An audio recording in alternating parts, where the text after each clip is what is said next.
예, 오늘도 하나님께서 새날을 주셨습니다.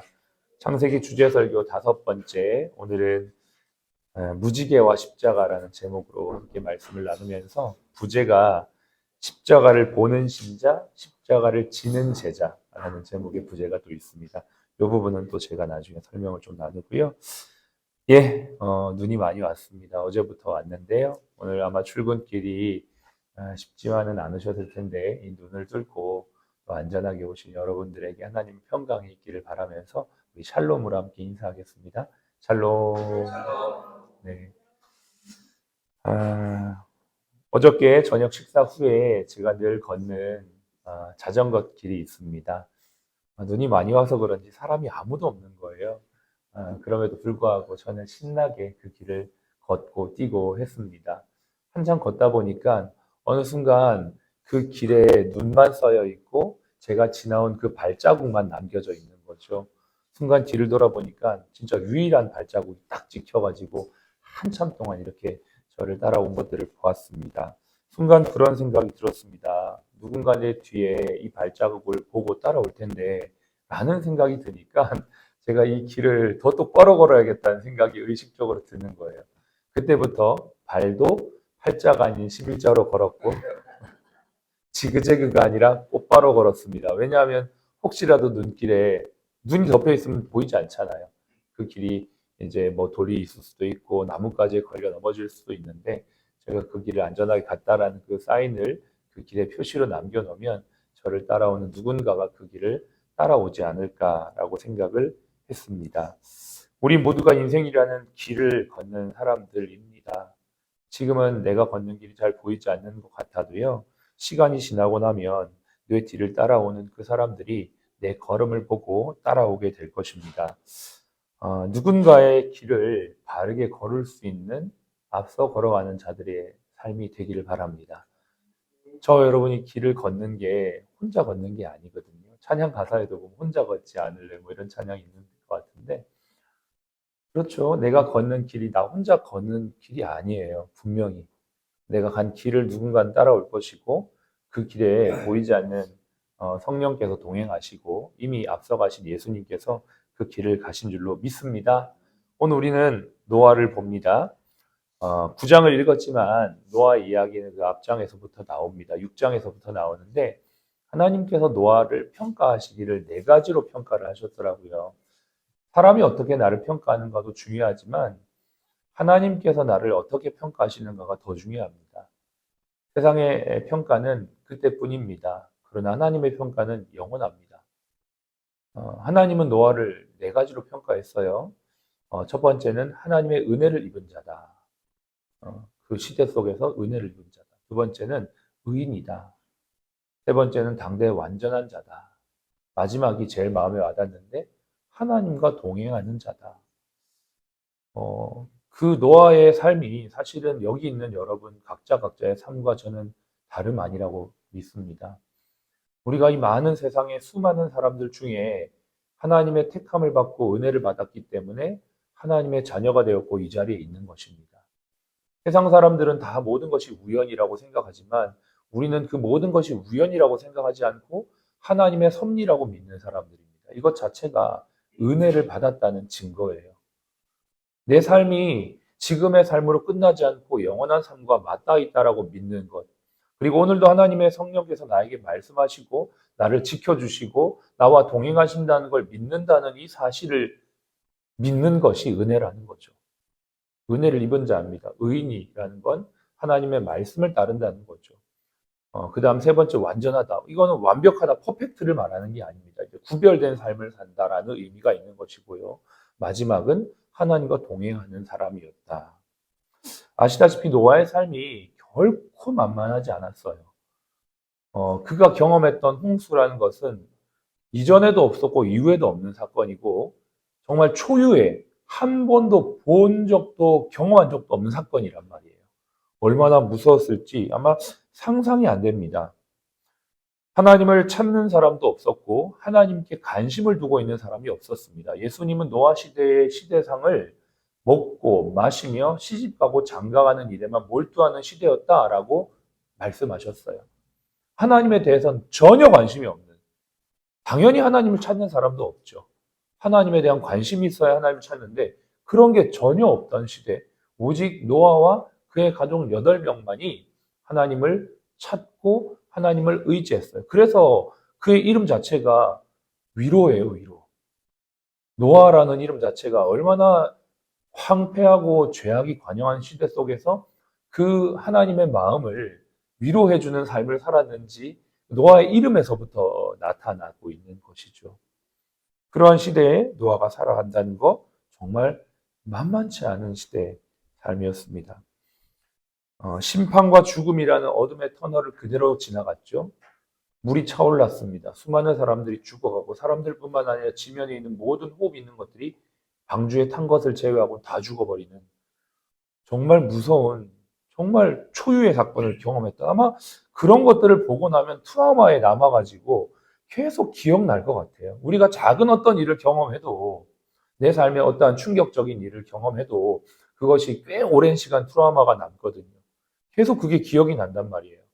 그때 했던 사람의 표정, 그 말, 그때 들렸던 소리들이 기억에 나서 계속 나를 괴롭히는 것들을 우리가 경험하는 것이죠. 저 역시도 그러한 경험들이 있습니다. 시간이 꽤 많이 지나야지만 그것들이 잊어버려지는데 아마 노아가 목격하며 들었던 그 사건은 아마 노아가 하나님 앞에 가기 전까지도 완전히 치유되지 않은 아마 트라우마가 되었을 거라는 생각이 듭니다. 그러한 시대를 살았던 노아였죠. 그런데 오늘 하나님께서 그 홍수 심판이 끝나고 노아에게 하나의 언약을 맺어주시죠. 이제는 물로써 땅을 심판하지 않겠다라고 하시면서 그 말씀과 함께 하나의 언약의 징표로 무지개를 주십니다. 노아가 무지개를 볼 때 여러 가지 생각이 들었을 것 같아요. 그냥 우리는 지금 무지개를 보면 너무 이쁘다, 너무 신기하다. 혹시라도 쌍무지개가 뜨면 카메라 바로 열어가지고 찍어내죠. 와, 오늘 쌍무지개 봤다. 근데 노아가 보는 무지개는 우리가 봤던 거하고는 전혀 다른 의미였어요. 그걸 볼 때마다 하나님의 심판이 생각이 났을 것입니다. 그 무지개를 볼 때마다 하나님의 긍휼이 생각났을 거예요. 그걸 볼 때마다 내가 어떻게 살아야 될지 삶에 대한 각성 내지는 자각 내지는 부르심의 사명이 생각이 났을 것입니다. 시간이 많이 지나서 예수님께서 이 땅에 오셨습니다. 노아의 때를 모르고 먹고 마시며 시집가고 장가가는 일에만 몰두하는 사람들에게 예수님이 오셔서 내가 하나님의 아들이며 내가 인류의 죄를 위해서 십자가를 지실 것이라고 말씀하시며 마지막 유월절 제자들과 함께 새 언약을 맺으십니다. 그리고 그 새 언약의 징표로 무엇을 주셨습니까? 십자가를 주셨어요. 우리 그리스도인들에게 이제는 언약의 징표가 무엇이냐면 십자가입니다. 십자가를 볼 때마다 우리는 무엇을 생각합니까? 내가 죽을 수밖에 없는 죄인인데 하나님이 우리를 사랑하셔서 나를 위해 독생자 아들을 보내주셨다는 그 하나님의 사랑을 생각하게 됩니다. 내가 십자가를 볼 때마다 무엇을 생각합니까? 하나님께서 다시 오시겠다라고 하는 그 약속을 생각하며 내가 이제는 그 길을 걸어가야 되는 사람이라는 것을 생각하게 되는 것이죠. 세상을 살아갈 때 유혹과 핍박을 이길 수 있는 방법, 멸시와 수모와 여러 가지 자존심 상하는 것을 이겨낼 수 있는 방법도 십자가 안에 있습니다. 십자가를 볼 때만 모든 것이 해결되고 모든 것이 답이 보이고 모든 길이 보입니다. 소를 농부가 잘 끌기 위해서 밭을 갈 때에 이 소가 논을 갈 때에 곧장 갈 수 있기 위해서 땅을 보지 않는다는 거죠. 땅을 보며 갈지 않습니다.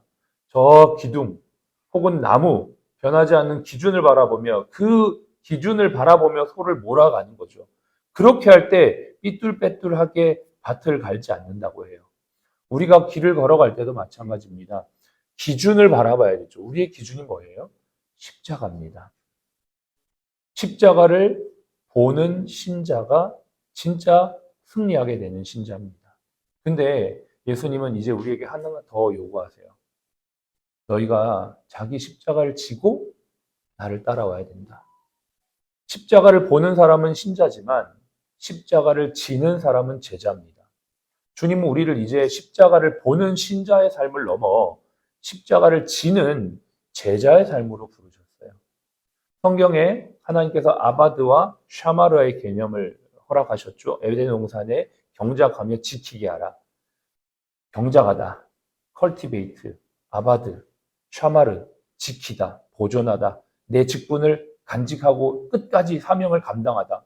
이 말씀은 창세기에서부터 계시록까지 이어졌어요. 하나님이 우리에게 사명을 주셨습니다. 십자가를 바라보며 예수님의 십자가를 보며 살아가는 신자의 삶을 넘어 이제 내게 주어진 십자가를 지는 사명자로 제자로 부르셨어요. 어저께 우리 아이들과 함께 가정 예배를 드리면서 십자가에 대한 이야기를 했습니다. 십자가 우리의 삶에 적용할 수 있는 방법이 뭘까? 우리 막내딸이 그런 적용을 해요. 내가 마음에 들지 않은 아이와 배구를 하는데 피구를 하는데 같은 편이 될 때 자기 마음 불편하다는 거예요. 나 쟤하고 하고 싶지 않은데. 근데 같이 스쿨버스를 타는데 걔가 내 옆에 앉는 거예요. 너무 마음이 불편하다는 거예요. 십자가를 지는 게 뭔지 아니? 네가 말씀을 보면서 네 원수를 사랑하라 라고 성경의 글자를 보는 거는 신자지만 네가 그렇게 삶을 살아내는 게 제자야. 제자의 삶은 어려운 게 아니야. 그렇지만 피상적이지도 않아. 구체적인 거야. 그랬더니 애가 확 이해를 하는 거죠. 우리가 오늘도 이 예배를 드리면서 하나님의 말씀을 봅니다. 글자를 봅니다. 십자가를 봅니다. 여기서 머물지 말고 이 십자가를 삶으로 지고 갈 수 있는 제자가 되기를 바랍니다. 우리가 너무 많은 말을 합니다. 근데 실제적인 삶은 그렇게 못 살아낼 때가 너무나 많죠. 오늘 이 아침에 하나님 우리에게 이 힘을 주십시오. 이 은혜를 주십시오. 노아처럼 은혜가 필요합니다. 정말 그 악한 시대 속에서 예수님을 바라보며 말씀을 바라봤던 노아처럼 우리에게도 이 은혜를 주시옵소서. 그래서 우리가 가는 길이 정말 주님이 앞서가신 길이 되게 하여 주시고 이 길을 나만 가는 게 아니라 함께 가는 길이 되게 하여 주십시오. 내가 홀로 가면 길이 되지만 함께 가면 역사가 됩니다. 하나님의 역사를 써내려갈 수 있는 저와 여러분들의 삶이 되시기를 축복합니다. 기도하겠습니다.